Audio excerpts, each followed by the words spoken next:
I'm Luke, and this is Geeknights. Tonight, I talk about the German competitive puzzle games called Ricochet Robots and Set. Yep, this is a special episode of Geeknights. While Vim and Scott are away, they said, hey, send in some of your guest podcasts, and so I thought I might as well make one. They're actually away doing, I guess, anime conventions and video conventions and board game conventions. So if you're listening to this Geeknights for the first time, maybe you met them at a convention or saw them on a panel or something like that, and they said, check out our podcast, and so you're checking it out. But this is not the best introduction to Geeknights Tuesdays. So instead what you should do is stop this episode, download pretty much any other episode in the feed, as long as it doesn't have the word special in the title. Just find something that you're interested in, listen to Rim and Scott talk about it in the normal podcast, and you get a much better idea of what Geeknights is really all about. Also in this podcast, I'm not going to stick with the usual format. I'm going to skip the news and the things of the day, because I don't know when this episode is going to be released. So, you know, the news will be old news, and maybe the things of the day will be like everyone had seen it by the time I've finished with that. So I'm going to move straight on with the main meat of the matter. Oh, by the way, I'm Luke. I'm a podcaster. I'm also a professional juggler. One of my podcasts is actually called The Juggling Podcast, which you probably won't be interested in. Another one is called the Science Fiction Book Review Podcast, where I review science fiction books. All of the science fiction books that I read, I review, so check that out if you want.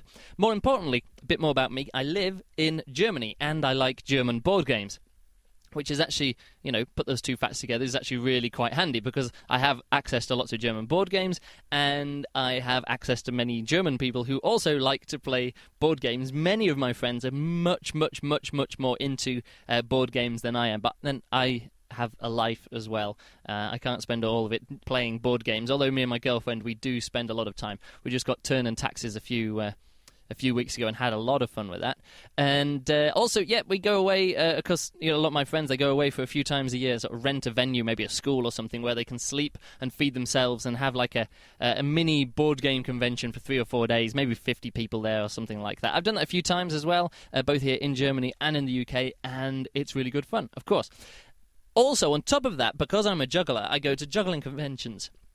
And the games that I'm going to discuss today are ones that we don't play, like just it's not going to be one of the classics like Settlers and Carcassonne. They're going to be games that I don't play with other gamers, more other jugglers, because every time you go to a juggling convention, there'll be two games specifically that people play most often, and they are Ricochet Robots and Set.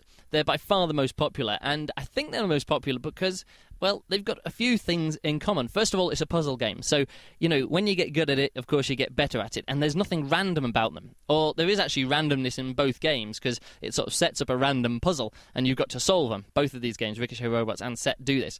But for all the players involved, you know, everyone, once they look at the board or look at the cards, equal setup, you know, and then it's the difference in skill that get it, which I really like about that. Too much randomness of drawing cards and rolling dice is never that cool. The next thing that they both got in common is that you don't have to have a set number of players to play it with. So you can play with 2 players or up to 5, 6, 7, 20 players. However many people you can fit around a table, that's how many people can play these games. Of course, you can play it by yourself, but then you're just sort of training and practicing and things like that. The next thing that they both got in common is that you don't have to be there for the beginning or the end of the game. You can turn up anytime you want throughout the game and start playing. You just sort of look over and go 3 or set or whatever you're going to call up, and you know, so you start a game like you and 2 other people. By the end of the game, 10 more people could have turned up, but it doesn't spoil the game in any way, because you're still playing against the board, you're still playing along the other people, and you're still trying to win. And of course the same thing happens too. If you turn up, or if you're there at the beginning of the game, you can leave, go get a drink at the bar,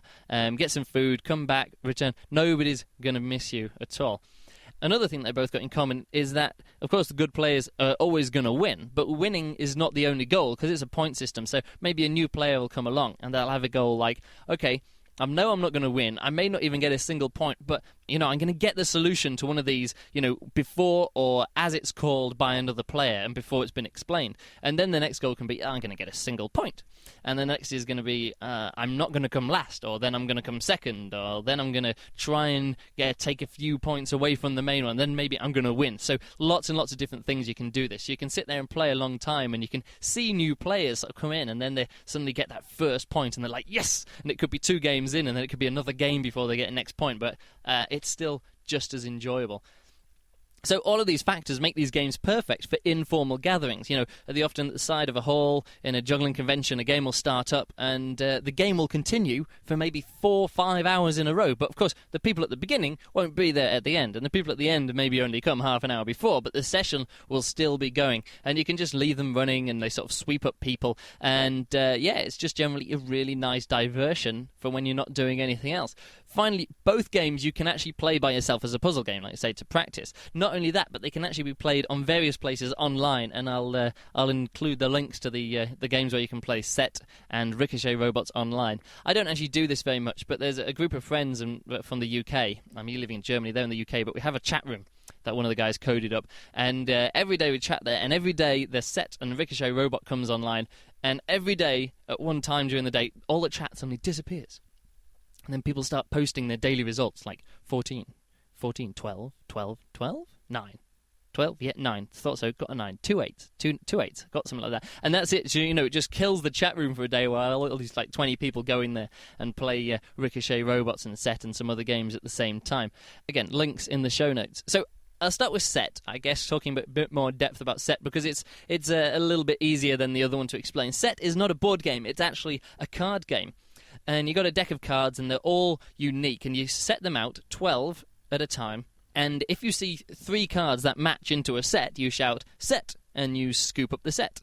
And that means you got 1 point. You got 1 set. And then 3 more cards are dealt face up in their place. And the game continues with people calling set till there's no more cards left, or there's it's either no more cards left or there's no more sets left to get. And if there's a set, if 12 cards are out there and there's no sets being called for a while, you put out a 13th card and then a 14th card until set is called. And of course, at the end of the game, whoever has the most sets wins.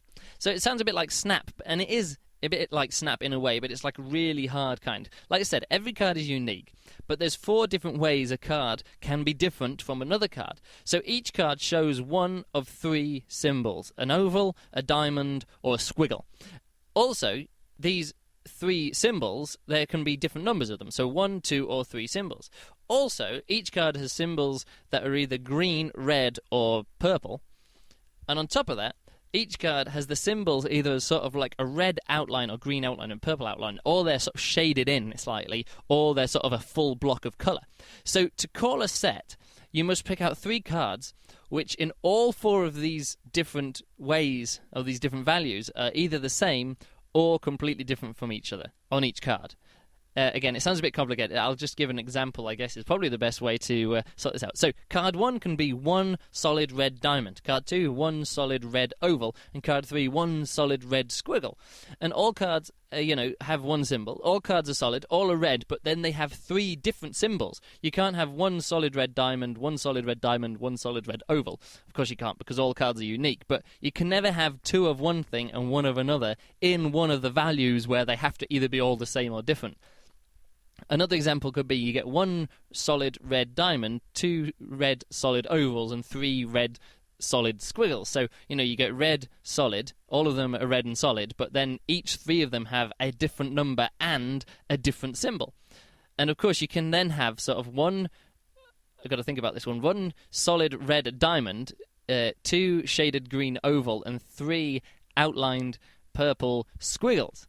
So in that case, all cards are different in all of the values, but it doesn't really happen that often when you get that. But when it does happen, it's like, woohoo, all 3 different, and everyone high-fives each other. Actually, they don't. They're getting on with the game and shouting set. But I guess the human brain spots similarities a bit quicker than they do the differences in the cards. So, the more similar the 3 cards are in more ways, the quicker someone will shout set and scoop them up. So I actually first learned this game maybe 6 or 7 years ago, and I started playing with other people, other jugglers and things like that in the UK who were also new to the game. And I got to the point where I could win a lot of the games, and each game only lasts a few minutes. Set is actually quite a quick game before you start again and start the next round, so I'd play a lot. The thing is, like I said, I lived in England at the time, and I'd only played against other English people or British people, or Albionic as it's known here on Geeknights.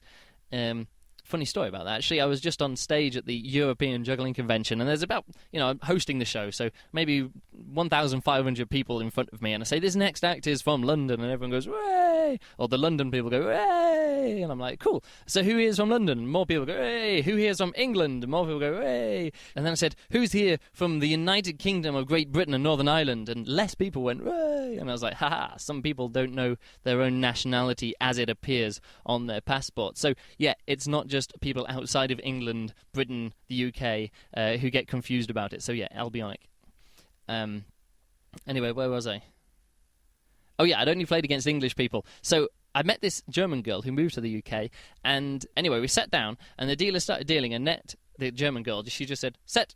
And none of us had even started looking at the cards yet, and she got a set. And the game continued, and it was like Annette, set, and everyone else was, damn it, and then set, and everyone else, damn it, and set, and everyone else, oh, fuck, and Annette, set, and it just carried on like this, and she just dominated the game. I think one other person got one set, and she got all the other sets. And it turns out that unless you're German, you really suck at this game. It's just that simple. Germans absolutely dominate this game. As I said, I was just at the EJC, the European Juggling Convention, and there was a set tournament took place, and they organised it and played it, and I actually watched one of the games later on in the tournament, and it really, really put me in my place, because the game lasted like less than a minute. It was just like set, set, set, set, set, set, and they had to have a dedicated dealer to actually put the cards out there, because if one person is dealing and the other person is just looking and calling sets, sometimes the other person can have a bit of an advantage there.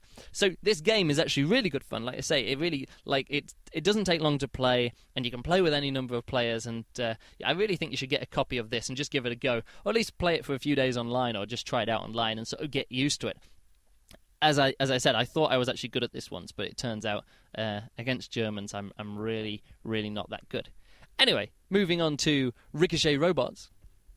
This game is a bit more complicated. So, set it out. You've got a board. It's a proper board game this time. You've got a board with 4 quarters, which are printed on both sides, which is cool because you can arrange the board sort of randomly in many, many different ways of playing. So each game has a different board, up to however long it's going to be before you get round to that next or that first way of playing again. And so the 4 quarters fit together to form a kind of maze, but it's like a very open maze with a border around the edge, so you can't go off the edge. And there's lots of little L-shaped walls in the interior. And it's got this cool, like, industrial sci-fi kind of styling, which is pretty cool. Anyway, within the maze, there's like 16 goals within little L-shaped bits of walls, and each goal is a different colour. I think there's red, blue, green, and yellow, and there's 4 different kinds of symbols. So there's 16 goals. I think there's like a triangle, there's a planet, a swirly something, and can't remember what the other one is. But at the start of the game, so you set out 4 small pieces called robots, because they looked a little bit like circular robots, and they've each got one of the 4 colours too. And you set them out at random, and there's the beginning of the game, and you sort of just, you drop tiles onto the board to see where they're going to be. So next, someone turns over one of the small circular tiles, and again there's 16 of these, or 17, because there's one sort of joker where you go anywhere. And on it is a colour and a symbol, or a symbol of a certain colour matching one of the goals of the board. And that begins the round. So the idea now is to bounce the robots around the board until the robot matching the colour on the selected tile arrives at the goal on the tile. So the robots start moving in one direction. You hold on to the blue and you go, okay, I'm going to move the blue left. And it keeps moving in a straight line until it bumps into a wall, and then it stops. And that's one move. And then you go, okay, now I need to move it up. So you move it up, and it hits the edge of the board and it stops there. And then you move it right, and it hits a robot and it stops there. So that would be like 3 moves to get there. So everyone actually looks at the board, and they've got to sort of mentally track in their brain the shortest route possible that they can get the blue robot onto the blue triangle goal, for example. So you're thinking right, up, across, down, left, right, and bingo, you're there. 7 moves. So you think 7 moves and you call out 7. And once you call out, or once the first person calls out 7, that's the first call. So an egg timer is flipped over, and everyone else has a minute to find a shorter route and call a lower number.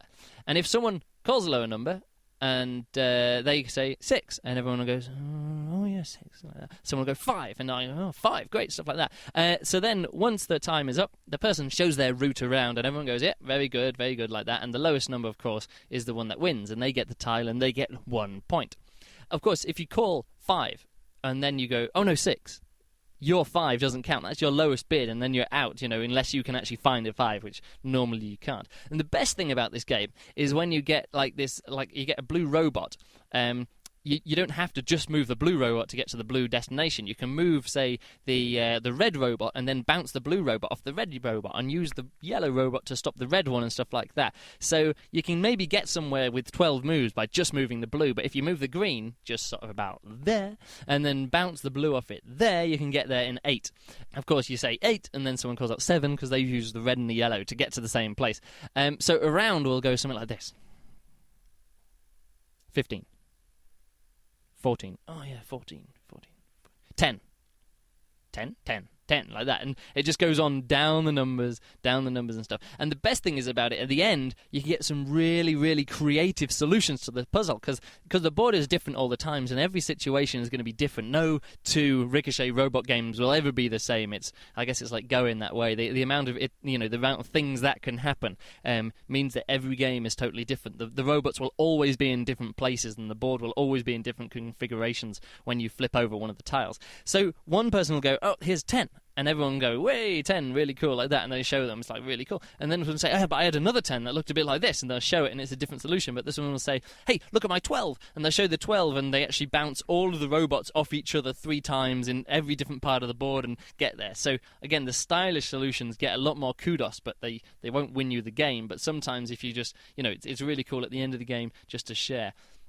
And the cool thing is, again, I was just talking to a German friend of mine who lives down the street in Berlin, and he has the biggest collection of board games of anybody else I ever known. And he actually told a similar story to mine, because he played Ricochet Robots at home with his girlfriend, and he thought he did quite well. And then he sat down with some English players at the EJC last week, and it turns out English players play it a whole lot more than Germans, this Ricochet Robots game. And he didn't manage to win a single point in the first few games he played, because it turns out the English, especially the London jugglers and some others, they just play this all the time whenever they meet up, and they are really, really shit hot. There's a few variations to help new players, I guess, in Ricochet Robots, but I'm not sure if they're official or if they're house rules or anything like that. And one is to let, say, a new player comes along. If say that the best thing that anybody else calls out is 10, and within that minute, the new player can also call out 10, and they don't have a piece yet. They get that point if they can find within a minute the lowest call. The thing is, I don't really normally play like that. Because we normally try and make it a bit harder, because if you're all good at it, you don't really of course the new players, they can come along, they can do that, but we make it different by saying no solution can be under 5 moves. So if you get there, say, like, you turn over the blue triangle and you can get there with the blue thing in 2 moves. So instead of just calling out 2 and then the new player going, oh yeah, 2, I can see that, and them getting the point, and it just being a waste of a tile or a waste of that part of the game, we made a rule that if it's under 5 moves, it can't be under 5 moves, and you've got to come up with a new lowest number of moves to win, but that's 5 or over. Then the solution itself can't contain the lowest solution entirely. So if the solution is sort of like blue goes up, left, down, you can't have up, left, right, left, down. That's not allowed. You've got to come up with something where you don't go across all of the gaps that the lowest solution solves. Again, that's maybe a bit tricky to explain. And there's also some official Ricochet Robots expansions. There's one with a silver robot and one with diagonal walls in the maze and things like that. I've not really played them much. I played them a bit and they're all right, but I actually just like the normal game itself, the original game itself. Once I did actually come up with my own expansion, which is called the ramp piece, because the silver robot, what happens is that you just use it like another robot, but you never have to move it to any destination. And there's the diagonal walls, which you can bounce off, like you can ricochet off, but it only counts as 1 move, because you can't stop there. You actually bounce off the one. The ramp move, or the ramp piece that I made, was it moves like a robot, but when it's in front of a wall and another robot goes into it, it jumps over the ramp, over the wall behind it, and then lands on the next empty square, and then keeps going on until it hits another wall or robot. And again, it's just a little expansion which works just as well as the official expansions and actually costs nothing extra. In fact, the silver robot expansion doesn't cost anything extra. Just use a chess piece of some kind, I guess. So playing Ricochet Robots is actually quite a strange experience, and actually the like a full game of Set, even though the full game of Set only lasts a few minutes, and playing a single round of Ricochet Robots takes maybe about a minute or so as well. But between like the tile of Ricochet Robots, you turn over a tile, and then everything just goes exactly silent, and everyone just sits there. And then someone calls something out, and the timer's turned, and there's nothing but motionless players, sort of eyes flicking about the board, and sort of like lower numbers being said quietly, sort of 5, 4. Well, it can't do that actually in our rules, but there you go. It just keeps going down and down and down. And then as soon as the timer runs out, there's a big explosion of activity with people chatting and discussing and getting up and leaving and coming back, and then talking about it and sharing the different solutions. And then suddenly someone will flick a tile over, and then it's back to silence. And nothing at all is happening. As I said, Set is quite the same, but the chatting and activity normally happens at the end of each game rather than at the end of each round within one game. So Ricochet Robots is damn good game. I'll give it 4 stars out of 5. However, I know a lot of people who really, really hate the game. They just look at it and they just can't get into it at all. And also at juggling conventions, you have sort of Ricochet Robot widows and stuff, like where the guy's going over to play the game and leaving the girlfriends just sitting there chatting and things like that. So maybe this is all genetic. I don't know. Maybe people can just do puzzle games like this, and some people can't. I can, but I know that compared to most people, I'm just not so good at this. Anyway. That's about it, really. I guess these discussions of Ricochet Robots and Set really maybe help you decide if you want to buy them, if they're good for you or not. Again, you don't sit down and play them as a normal card game or as a normal board game. You can do, but it's pretty much a great game to have. Maybe if you're at a board gaming meetup or some other kind of meetup, just set it on a table and just leave it there. And when people want to come along, you need like minimum 2 players to be on each of these games. Just sort of leave it set up, so if someone's waiting for another game to start, or they've been eliminated from a game or from a tournament, they can just go over there, sit there, play Ricochet Robots. People can come and go, and it's just one of those cool casual games that you can just pick up and people can come and go, and that's why I'd recommend it. These group puzzle solving kind of games. Anyway, I'm waffling on now. I guess I'm going to catch you later. My name's Luke Burrage. I hope you've enjoyed me here filling in for Rim and Scott. A short little show, but that's all I'm going to do. See you later.